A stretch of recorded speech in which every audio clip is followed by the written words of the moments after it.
आज फिर मेम साहब चली गई लॉक लगाकर। इनका तो कुछ करना पड़ेगा। क्या मेम साहब, आज आप फिर चली गई ना मेरे आने के टाइम पे? मैंने आपसे पहले ही कहा था मेम साहब कि मैं जिस भी घर में जाती है पहले मुझे एक कप कड़क चाय मिलती है, उसके बाद ही मैं काम करती हूँ। अगर मुझे आने के बाद एक कप चाय नहीं मिलेगी तो मैं ऐसे ही काम नहीं करेगी। अरे बिमला, किचन खुला है, जाके खुद बना लो। अरे जब मेरे को खुद ही चाय बना के पीनी है तो मैं अपने घर में ना पी लूँ? अगर आप कल से आप मेरे आने के टाइम घर पे नहीं रहेंगी तो मैं इधर काम नहीं करेगी। ये क्या मेम साहब, आज आपने बर्तन में फिर 2 कढ़ाई निकाली थी? मैंने आपसे पहले भी कहा है कि एक कढ़ाई, एक कुकर और एक तवा होना चाहिए एक टाइम के बर्तन में। अगर आप 2 कढ़ाई निकालेंगे तो मैं इधर काम नहीं करेगी।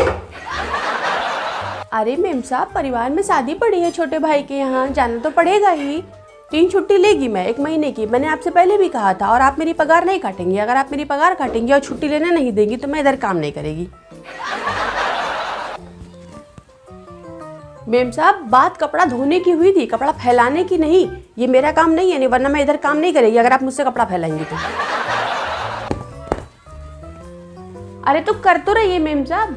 देखो मेम साहब, ये रोज रोज की किचकिच मुझे नहीं चाहिए। मैंने आपसे पहले भी कहा था, एक दिन मैंने आपके सारे सोफे के कवर बदलूंगी, बेडशीट बदलूंगी और एक दिन मैं दरवाजा खिड़की पोछूंगी।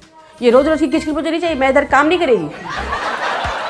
मेम साहब, मैंने आपसे कहा था ना पोछे के पानी मिलाने के लिए फ्लोर क्लीनर मंगवाना है, आप मेरे नहीं मंगवाई और बिना उसके मैं पोछा नहीं लगाएगी। मैं ये हाथ से पोछा नहीं लगाएगी, मुझे डंडे वाला पोछा ला के दो वरना मैं इधर काम नहीं करेगी। मेम साहब, ये तुम्हारे रोज रोज के मेहमान का खाना मैं नहीं बनाएगी, उसका मैं एक्स्ट्रा पेमेंट लेगी। रोज कभी कहती हो 4 पराठा बना दो, फलाने मेहमान आ रहे हैं, धमाके मेहमान आ रहे हैं। बात खाली आप लोगों की हुई थी। ये रोज रोज का मेहमान का अगर मुझसे काम करवाएंगे ना तो मैं इधर काम नहीं करेगी।